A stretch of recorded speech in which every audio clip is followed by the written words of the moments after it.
بسم اللہ الرحمن الرحیم۔ باب المار بین یدی المصلی، نمازی کے سامنے سے گزرنے والے کا بیان۔ نمازی کے آگے سے گزرنا یہ سخت ممنوع اور ناپسندیدہ ہے۔ حد یہ ہے کہ اگر گزرنے والے کو یہ پتہ چل جائے کہ گزرنے کی وجہ سے کس قدر وہ گناہگار ہوتا ہے تو وہ 40 دن یا 40 ماہ یا 40 سال اسی جگہ کھڑا رہنا پسند کرے گا، لیکن گزرنا نہیں چاہے گا۔ بلکہ بعض روایتوں میں تو یہاں تک ہے کہ اگر اس کا وبال آدمی کو سمجھ میں آ جائے تو زمین میں دھنس جانا پسند کرے گا، لیکن نمازی کے آگے سے گزرنا پسند نہیں کرے گا۔ مگر ان سب کے باوجود اگر کوئی شخص نماز ادا کر رہا ہے اور کوئی اس کے آگے سے گزر جاتا ہے تو اس گزر جانے کی وجہ سے نماز میں کوئی خلل پیدا نہیں ہوگا، نہ اس کی نماز فاسد ہوگی نہ اور کسی طرح کا خلل پیدا ہوگا۔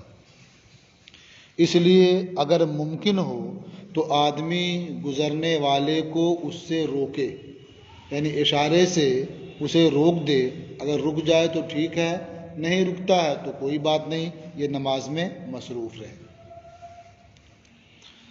اخبرنا مالک حدثنا سالم ابو النضر مولا عمر، ہمیں خبر دی مالک نے، ہم سے حدیث بیان کی ابو النضر سالم مولا عمر نے، یعنی سالم یہ نام ہو گیا، ابو النضر یہ کنیت ہو گئی، اور مولا عمر یعنی ان کے آزاد کردہ ہیں۔ تو ابو النضر مولا عمر سالم نے ہم سے حدیث بیان کی، انا بسر بن سعید اخبرہ، کہ بسر ابن سعید نے انہیں بتایا، یعنی سالم کو، انا زید بن خالد الجہنی ارسلہ الی ابی جہیم الانصاری، کہ زید ابن خالد جوہنی نے انہیں ابو جہیم انصاری کے پاس بھیجا۔ کنہیں بھیجا؟ یعنی بسر ابن سعید کو۔ تو زید ابن خالد جوہنی نے انہیں یعنی بسر ابن سعید کو ابو جہیم انصاری کے پاس بھیجا۔ کس لیے بھیجا؟ یسألہ ماذا سمع من رسول اللہ صلی اللہ علیہ وسلم یقول فی المار بین یدی المصلی، ان سے یہ دریافت کرنے کے لیے کہ انہوں نے نمازی کے آگے سے گزرنے والے کے بارے میں اللہ کے رسول صلی اللہ علیہ وسلم کو فرماتے ہوئے کیا سنا ہے، یعنی اس مسئلے میں سرکار کا ارشاد انہوں نے جو سنا ہے وہ بتائیں۔ قال رسول اللہ صلی اللہ علیہ وسلم، انہوں نے فرمایا یعنی ابو جہیم انصاری نے فرمایا کہ اللہ کے رسول صلی اللہ تعالی علیہ وسلم نے ارشاد فرمایا، لو یعلم المار بین یدی المصلی ماذا علیہ فی ذالک، اگر نمازی کے آگے سے گزرنے والے کو معلوم ہوتا کہ اس پر اس گزرنے میں کیا وبال ہے، کتنا گناہ ہے، لکان ان یقف 40 خیرن لہ من ان یمر بین یدیہ، تو ضرور ٹھہر جانا، تو ضرور 40 ٹھہرنا اپنے لیے نمازی کے آگے سے گزرنے سے بہتر جانتا، یعنی وہ یہ جانتا کہ یہاں 40 ٹھہرا رہے، یہ بہتر ہے نمازی کے آگے گزرنے سے۔ اب یہ 40 کا خالی ذکر ہے، تمیز ہے نہیں اس کی۔ فرماتے ہیں قال لا ادری، جنہوں نے اس کی روایت کیا ہے وہ فرماتے ہیں مجھے پتہ نہیں کہ 40 یومن فرمایا تھا یا 40 شہرن فرمایا تھا یا 40 سنتن فرمایا تھا، یعنی یہ ٹھہرنا 40 دن یا 40 ماہ یا 40 سال تھا، یہ مجھے پتہ نہیں، لیکن 40 کا ذکر ہے تو کم از کم 40 دن ہوا۔ تو یہی کیا کم ہے کہ 40 دن ٹھہر جانا یہ اپنے لیے آسان سمجھے نمازی کے آگے گزرنے سے۔ اخبرنا مالک، ہمیں خبر دی مالک نے، حدثنا زید بن اسلم عن عبد الرحمن ابن ابی سعید الخدری، ہم سے حدیث بیان کی زید ابن اسلم نے، عبد الرحمن ابن ابو سعید خدری سے روایت کرتے ہیں۔ عن ابی ہے، وہ اپنے والد ابو سعید خدری سے روایت کرتے ہیں، ان رسول اللہ صلی اللہ علیہ وسلم قال، کہ اللہ کے رسول صلی اللہ تعالی علیہ وسلم نے ارشاد فرمایا، اذا کان احدکم یصلی فلا یدع احدا یمر بین یدیہ، جب تم میں سے کوئی شخص نماز ادا کرے تو کسی کو اپنے آگے سے گزرنے نہ دے، کسی کو اپنے آگے سے گزرنے نہ دے۔ فَإِنْ أَبَى، تو اگر گزرنے والا نہ مانے، فَلْيُقَاتِلْهُ، تو اسے مارے، یعنی مار کے روکے اسے۔ فَإِنَّمَا هُوَ شیطان، کیوں کہا مارنے کے لیے؟ کیونکہ وہ شیطان ہے، جو نمازی کے آگے سے گزر رہا ہے وہ شیطان ہے۔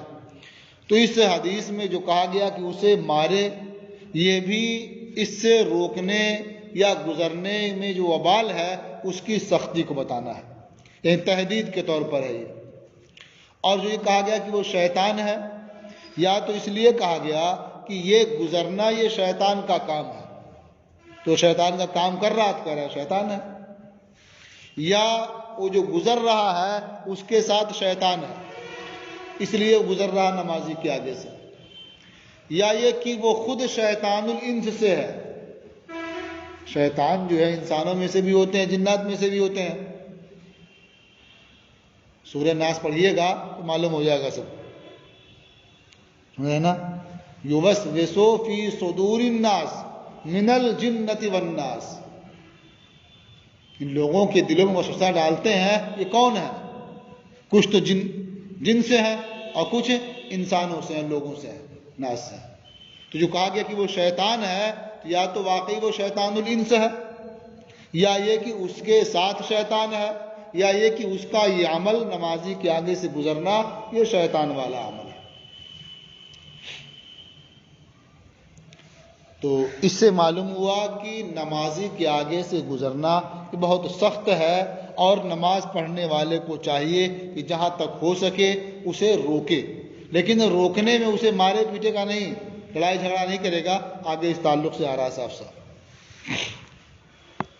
یہاں جو کہا گیا کہ مارے، یہ تحدید کے طور پر ہے۔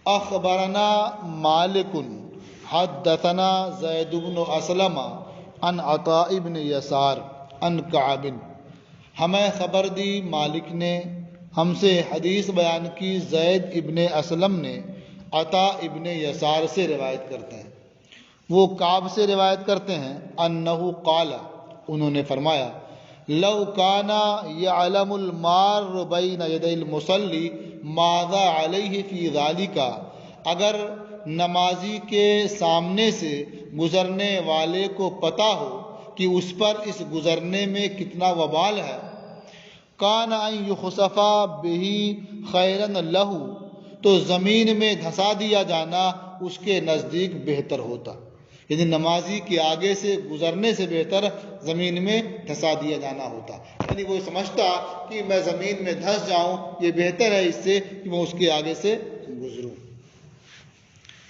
قال محمد، امام محمد رحمۃ اللہ علیہ نے فرمایا، یکرہ ان یمر الرجل بین یدی المصلی، نمازی کے سامنے سے مرد کا گزرنا مکروہ ہے۔ فَإِنْ أَرَادَ أَنْ يَمُرَّ بَيْنَ يَدَيْهِ، تو اگر گزرنے والا نمازی کے سامنے سے گزرنا چاہے، فَلْيَدْرَ مَا اسْتَطَاعَ، تو اسے دفع کرے اشارے سے، تسبیح سے، جتنا ہو سکے۔ مثلا آدمی نماز پڑھ رہا ہے، آدمی گزرنا چاہ رہا ہے تو اشارہ کرے. اشارہ کرنے کی صورت کیا ہوتی ہے کہ اپنی ان انگلیوں کو اس پر کیا لگائے، ایسے ہی آواز ہوگی تھوڑی سی، وہ سمجھے کچھ معاملہ ہے، اگر نماز پڑھ رہا تو نہیں جائے گا وہ. یا یہ ہے کہ جو قرات کر رہا ہے آہستہ آہستہ تو کچھ آواز اپنی اونچی کر دے، وہ سمجھ جائے گا کہ نماز پڑھ رہا تو نہیں جائے گا ادھر سے. یعنی جس طرح سے ہو سکے اسے روکے. ولا یقاتل ہو، اور اس کے بعد ہی نہ رکے، تب اسے مارے نہیں، اس سے لڑائی نہ کرے. کیوں لڑائی نہ کرے؟ کہتے ہیں فَإِن قَاتَلَهُ كَانَ مَا يَدْخُلُ عَلَيْهِ فِي صَلَاتِهِ مِنْ قِتَالِهِ إِيَّاهُ أَشَدُّ عَلَيْهِ مِنْ مَمَرِّ هَذَا بَيْنَ يَدَيْهِ. اس لیے کہ اگر وہ اس سے لڑائی کرے گا، فَإِن قَاتَلَهُ، تو اگر وہ نمازی گزرنے والے سے لڑائی کرے گا تو جو خلل اس کے اس شخص سے لڑنے کے سبب اس کی نماز میں آئے گا، یہ اس سے زیادہ سخت ہوگا جو اس کے گزرنے سے اس کے سامنے سے خلل آئے گا. وہ سامنے سے گزر جائے تو کتنا خلل ہوگا؟ بہت ہوگا. تو یہی ہوگا کہ اس کی توجہ تھوڑی دیر کے لیے ہٹ جائے گی. وہ خشوع خضوع کے ساتھ نماز پڑھ رہا ہے، کوئی آگے سے گزرے گا، غصہ تو لگے گا تھوڑا سا، تو توجہ اس کی طرف بٹ جائے گی، اتنا ہی ہوگا.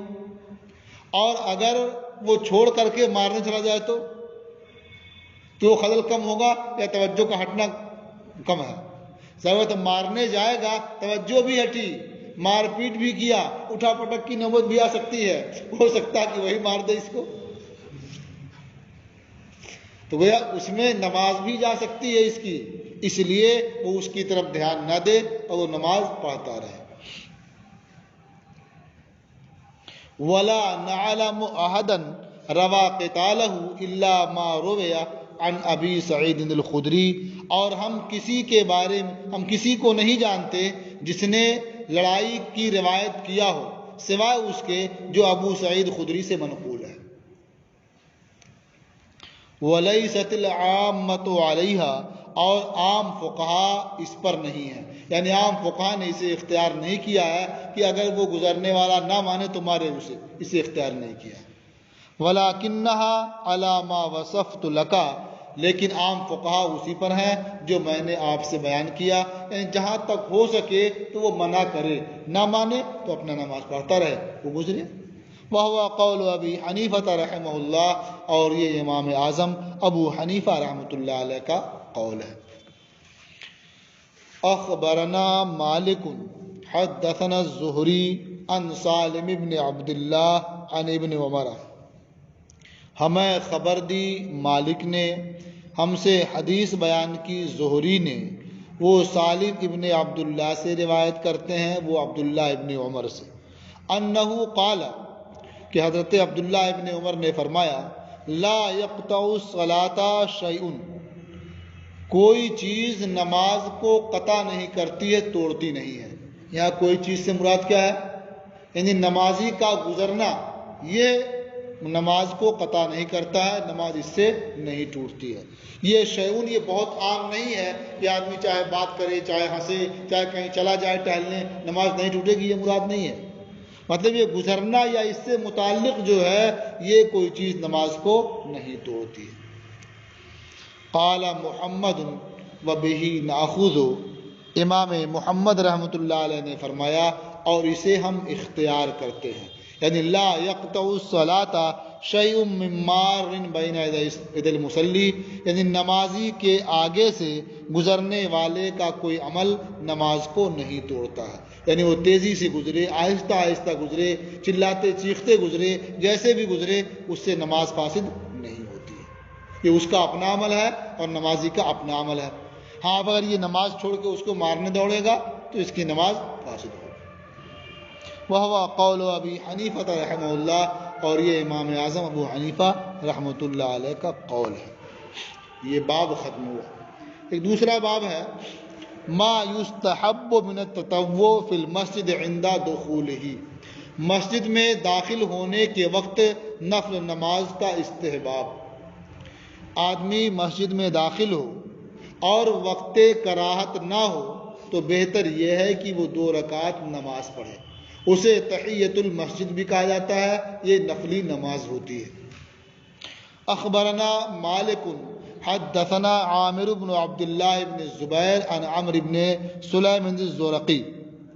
ہمیں خبر دی مالک نے، ہم سے حدیث بیان کی عامر ابن عبداللہ ابن زبیر نے، وہ عمرو ابن سلیم زرقی سے روایت کرتے ہیں، وہ ابو قتادہ سلمی سے. یہ سلمی اور سلمی دونوں طرح سے منقول ہے. ان رسول اللہ صلی اللہ علیہ وسلم قال، کہ اللہ کے رسول صلی اللہ تعالی علیہ وسلم نے ارشاد فرمایا، اذا دخل احدکم المسجد فلیصلی رکعتین قبل ان یجلس. جب تم میں سے کوئی مسجد میں داخل ہو تو بیٹھنے سے پہلے 2 رکعت ادا کرے. یہ جو امر ہے فلیصلی، یہ امر استحباب کے لیے ہے، یعنی بیٹھنے سے پہلے 2 رکعت نماز پڑھنا یہ مستحب ہے. قال محمد هذا تطوع وهو حسن وليس بواجب. امام محمد رحمۃ اللہ علیہ نے فرمایا کہ یہ نفل ہے، یہ پڑھنا بہتر ہے، واجب نہیں ہے. یہ باب بھی ختم ہوا. ایک باب ہے باب الانفطال فی الصلاۃ، یعنی آدمی جب نماز پڑھ رہا ہو، نماز سے فارغ ہو جائے تو مڑنے کا بیان. آپ دیکھتے ہوں گے نا کہ نماز سے جب فرصت ہوتی ہے سلام پھیر لیتے ہیں تو امام صاحب داہنے یا بائیں مڑ جاتے ہیں. آدمی تنہا نماز پڑھ رہا ہوتا ہے تو کسی طرف مڑ جاتا ہے، وہ دیکھتے ہوں گے نا. تو یہ مڑنا بلا وجہ نہیں ہے، بلکہ امام کے لیے تو حکم ہے کہ مڑ جائے.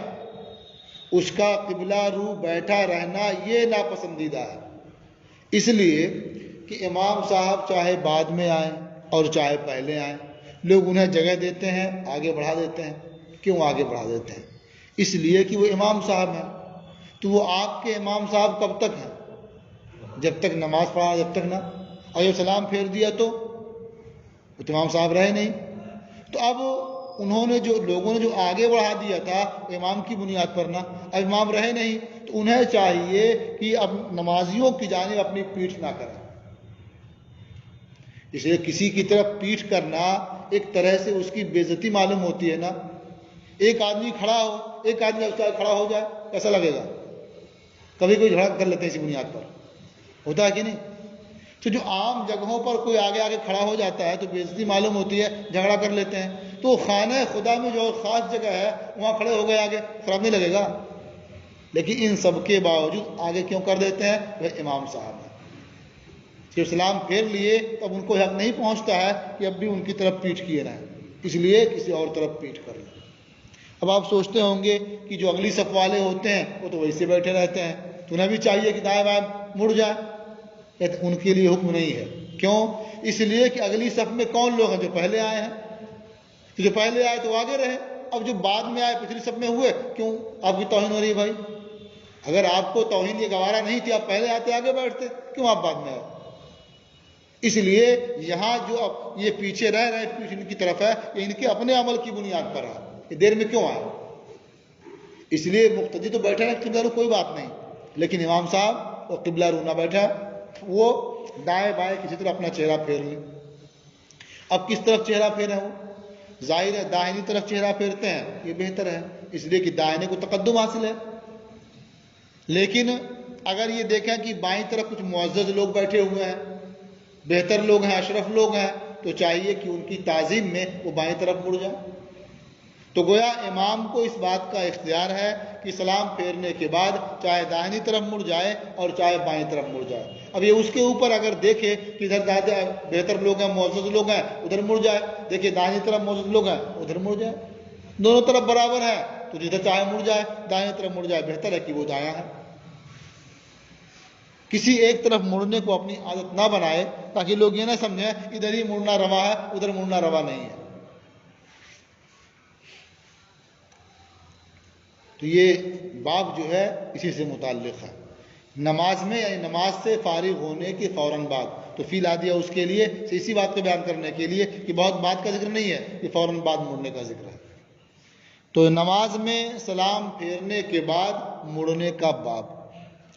اخبرنا مالک اخبرنی یحیی بن سعید عن محمد ابن یحیی ابن حبان، ہمیں خبر دی مالک نے، مجھے خبر دی یحییٰ ابن سعید نے، وہ محمد ابن یحییٰ ابن حبان سے روایت کرتے ہیں، انہ سمعہ یحدث عن واسع ابن حبان، انہوں نے سنا کہ وہ واسع ابن حبان کی روایت سے حدیث بیان کرتے ہیں، قال کہ واسع ابن حبان نے فرمایا، کنت اصلی فی المسجد، کہ میں مسجد میں نماز پڑھ رہا تھا، وہ عبداللہ ابن عمر مسند ظہرہ الی القبلہ، اور حضرت عبداللہ ابن عمر قبلہ کی جانب اپنی پیٹھ کیے ہوئے تھے، یعنی ٹیک لگا کر بیٹھے ہوئے تھے، نماز سے فارغ ہونے کے بعد بیٹھے ہوں گے، وظیفہ وغیرہ کرتے ہوں گے یا کسی اور عمل میں مصروف ہوں۔